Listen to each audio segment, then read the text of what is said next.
間所謂嘅 Amiga Entertainment 嘅母公司最終嘅受益人啊，正正就係太子集團嘅主席陳志同埋佢老婆啊。到後嚟根據前太子集團嘅內部人士爆料，就話呢間所謂嘅 Amiga Entertainment 所聲稱嘅遊戲授權與代理交易根本就係虛構業務，實際上一間公司就只係用嚟將詐騙嘅收益同埋博彩嘅資金轉化為遊戲收入，從而令到佢哋有合法嘅收益。招下達仗咁，相信大家都知道，最近咁一個位於柬埔寨嘅大型電信詐騙集團啊，咁啊終於俾美國正式收咗皮啦。搞掂，早啲收皮啦，仲喺度揼波鐘。贏咗！嗱，我唔知大家最近有冇收少咗嗰啲詐騙電話啦？嗱，我就真係收少咗㗎，唔係講笑。太好啦！唉，早知收少咗詐騙電話，唔使食個飯啊！救命啊！真係。咁同時一件事如果引嚟咗國際社會嘅關注，當中亦都揭露咗唔少嘅細節，就例如係究竟一個咁大型嘅電信詐騙集團點樣運作，點樣賺錢，賺幾多錢，背後嘅利益又係點啦？咁最有趣嘅就係，無論係美國司法部嘅指控、媒體嘅報導、流出嘅文件，以及係前員工嘅爆料。都係一指向中國，可能係呢一件事嘅幕後主腦嚟㗎。所以喺好奇心驅使之下，呢幾日咁我就上網不斷去搜集資料，睇下呢一件事究竟係點樣嘅咧。咁但係唔揾又自可，一揾就俾我發現，大佬一單嘢真係越睇越癲啊！唔怪之得呢排中共潛債水啦，我依家睇完終於明啦。原來真係你。所以冇計啦，要咁今日就都簡同大家整合一件事，俾你哋了解下，即係究竟一直以嚟困擾住我哋嘅電信詐騙集團背後係點樣運作嘅啦？即係點解可以短短喺5至10年啊就可以影響到全球，以及係即係一件事係咪真係同中共有關呢？咁入到最後，咁我都會就住我所揾翻嚟嘅資料啊，就想分享一啲嘅個人睇法嘅 ，OK？關於一個柬埔寨大型嘅電信詐騙園區啦，咁我相信在座咁多位啊，可能都真係收過佢哋嘅電話，你去投資俾錢。咁到底一個嘅詐騙集團係點樣崛起嘅咧？咁而一件事就要講翻起2008年嘅時候，一個詐騙園區嘅創辦人陳志就只不過係一位網吧嘅小職員。去到後嚟當 online game 興起，咁佢就同人哋非法搞咗一個嘅私服，從而賺咗佢人生第一桶金。直至2010年，陳志佢就開始走到去柬埔寨嗰度發展房地產。咁根據 RFA 嘅報道啊，當時陳志佢係帶住200萬嘅美金走到去柬埔寨創業，而據稱呢200萬美金啊係佢阿叔俾佢噶。咁但係到底一位阿叔係邊一個，甚至乎呢一嚿錢嘅真實來源係喺邊一度呢？冇人知。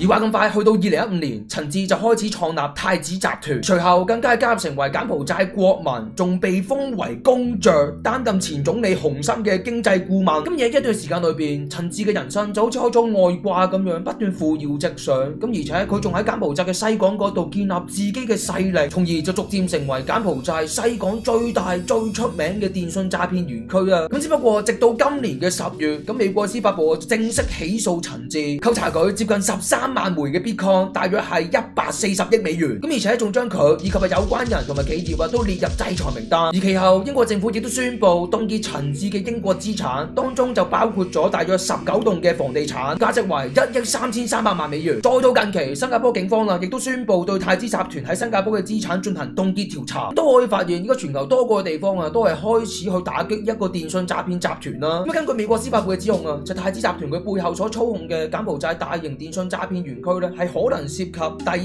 強迫勞動，以高薪招聘啲人過去，再拘禁員工，逼佢哋去詐騙；第二就係以殺豬盤嘅方式人哋去投資；以及第三就係透過加密貨幣去到洗走啲錢。咁同時亦都揭露，單就係計太子集團所擁有嘅園區都已經佔咗10個，僱用嘅員工係多達35萬名，每年嘅詐騙收益係高達500億至到700億美元，單日嘅最高收入係可以達到3000萬美元咁多啊！咁至於受害者嘅分佈，一個都唔使多講啦，咁就係主要都係以中國人為主。咁因為一嚟大多數嘅詐騙賬號都係用中文去行騙，咁二嚟就根據半島電視台喺2022年拍攝嘅紀錄片裏邊，咁當中有一位嘅受害者都表示佢係曾經被逼透過通訊嘅 Apps 去嗰一班中國農民啦，所以好無奈。咁但係現實就係有好多嘅中國人都成為一個電信詐騙嘅受害者。咁睇到一度，咁可能大家都會好奇反問到底一件事係點樣被揭發嘅咧？點樣引嚟國際社會嘅關注，同埋進一步去揭露電信詐騙園區嘅真相呢？咁就講翻起2018年有一間同太子集團有間接關係嘅公司 Amiga Entertainment 就曾經向 Cayman National Bank 嗰度申請開戶而遭到拒絕，而去到2019年，咁一間銀行就居然俾黑客入侵，裏邊有好多嘅資料都遭到外流，咁當中亦都無意揭露咗即係當年點解一間銀行拒絕 Amiga Entertainment 開戶呢？個原因就係因為懷疑一間公司可能係同柬埔寨線上博彩同埋高風險嘅政治企業有關，資金來源不明。咁經過多重嘅調查之後，咁就慢慢發現，原來一間所謂嘅 Amiga Entertainment 嘅母公司，最終嘅受益人正正就係太子集團嘅主席陳志同埋佢老婆啊。到後嚟，根據前太子集團嘅內部人士爆料，就話呢間所謂嘅 Amiga Entertainment 所聲稱嘅遊戲授權與代理交易根本就係虛構業務，實際上一間公司就只係用嚟將詐騙嘅收益同埋博彩嘅資金轉化為遊戲收入，從而令到佢哋有合法嘅收益。咁直至2022年，真係講你都唔信啊！咁就係中國嘅公安部門就開始先發制人，喺中國多個嘅地方就成立專案組去調查太子集團佢線上賭博犯罪嘅活動。就例如係四川省嘅法院喺2022年嘅7月公告，就認定太子集團自從喺2016年就通過非法賭博而取得超過50億人民幣嘅收益。咁但係最耐人尋味嘅就係咧，直到目前為止，太子集團同埋陳志都係未俾中國政府起訴噶。我大佬做咩啊？唔係咁玩啊嘛？仲唔快啲嘅人 check 個電話來源？哦，快啲喎！哦。咁時隔1年，亦即係2021年啦。咁中國政府就開始不斷強調要打擊東南亞嘅詐騙園區。而最奇怪就係咧，即係當佢哋提及到柬埔寨嘅電信詐騙園區嘅時候咧，係隻字不提太子集團嘅喎。即係點啊？大佬，你2020年喺中國多個地方已經設立專案小組去調查太子集團噶嘛？咁你10%應該都知道，一個太子集團佢喺柬埔寨嘅西港嗰一度係擁有好多間嘅電信詐騙園區噶啦。咁有乜解教你就只係講東南亞詐騙園區，而唔係直接講話打擊太子集團嘅咧？咁得意嘅你哋，唔係咁玩大叔我係嘛？係又點啊？係你就戇居咗啦！我點戇居啊？擺明係針個數嚟啊！最令到百思不得其解就係，即直到今日咁美國終於制裁太子集團，去打擊佢背後經營嘅電信詐騙園區。咁而就喺呢個時候，中國政府咧居然直撚過外太空喎！大佬冇理由嘅喎，即係以中國以往認屎認屁嘅作風就好似剛才分享到嘅2021年，中國派人對柬埔寨打擊詐騙集團，救嗰班中國人。你睇下佢哋打鑼打鼓咁樣，你就知道片肉有幾強啦。咁依家係英美聯手一齊去打擊東南亞嘅電信詐騙集團，即係太子集團。喂，救咗幾多中國人啊？咁之大中共咧，居然係粒聲都唔出，我點講都講唔過啦，係嘛？首先，我想回應嘅就係睇晒成件事之後，咁你都可以發現，成單電信詐騙主要係涉及3大嘅持份者：太子集團、柬埔寨同埋中國。咁柬埔寨就唔使多講啦。咁根據陳志嘅發跡史2010年走到柬埔寨嗰度發展，去到2025年就已經成立咗太子集團。咁短短幾年太子集團就已經係成為柬埔寨最大嘅民營集團之一，而隨後亦都係被獲封公爵仲擔任前總理洪森嘅經濟顧問等等等等。咁再加上根據路透社引述國際特赦組織嘅報告就批評柬埔寨政府故意忽略大量電信詐騙活動。太子集團咧咁啱又係喺柬埔寨度從事大型嘅電信詐騙活動嘅喎，咁所以你話一件事同柬埔寨政府係冇關，我打死都唔信啦。喂，分分鐘係仲要揀埋一份添嘛。而我就知比較好奇嘅就係，即到底成件事同中國政府又有冇關係咧？咁經過我喺網上面進行幾個鐘嘅資料搜集揾完就真係嚇咗我一跳啊！首先一嚟就根據美國司法部嘅指控陳志就被指控利用政治嘅影響力賄賂中國公安部同埋國家安全部嘅官員，以獲取提前嘅通報同埋保護。簡單啲嚟講，即係每一次所謂嘅打擊東南亞嘅電信詐騙活動之前其實陳志一早就已經收到通報，然後一走了之噶啦。咁二嚟就根據 Vision Times 嘅報道，就引述咗前中國間諜嘅爆料，咁佢就曾經喺中國政治保衛部門嗰度做過，仲透露其實太子集團喺東南亞嘅行動咧，係的確有同中方嘅安全機構有共謀關係，即係進一步證實咗美國司法發布對太子集團嘅指控。三嚟就根據華盛頓郵報嘅指出，太子集團喺太平洋嘅島嶼，例如係帛琉咧，係擁有大規模嘅土地投資項目，可能係同中國嘅地緣戰略、政治影響力擴張係有關。咁最後亦都根據華盛頓郵報啊，就揭發太子集團佢嘅發展項目咧，都係同中國倡議嘅一帶一路係息息相關。咁而我喺網上面翻查資料啊，又俾我發現，根據早年中國官方嘅媒體 China Daily 都有報道過，柬埔寨嘅西港特別行政經濟區，亦即係太子集團經營嘅電信詐騙園區啊，係被明確列明係一帶一路重要嘅合作產業地帶嚟噶。咁再加上太子集團佢本身嘅宣傳裏邊啊，旗下都有間公司叫做 Belt Road Capital Management。嗱，咁呢個唔使多講啦，你睇個名都知道係同一帶一路有關啦，係嘛？咁所以綜合我上述所揾翻嚟嘅資料啊，你都可以發現，即係無論係陳志又好，太子集團都好啊，都係同中共有住各種千絲萬縷嘅關係。尤其係太子集團啊，仲要係中共倡議嘅一帶一路重要嘅企業之一。咁之但係咧，就居然成為咗東南亞最大嘅電信詐騙集團喎。咁所以睇到一度，你而家終於明白點解近呢一個月啦，中共都唔敢出聲去講呢一件事啦。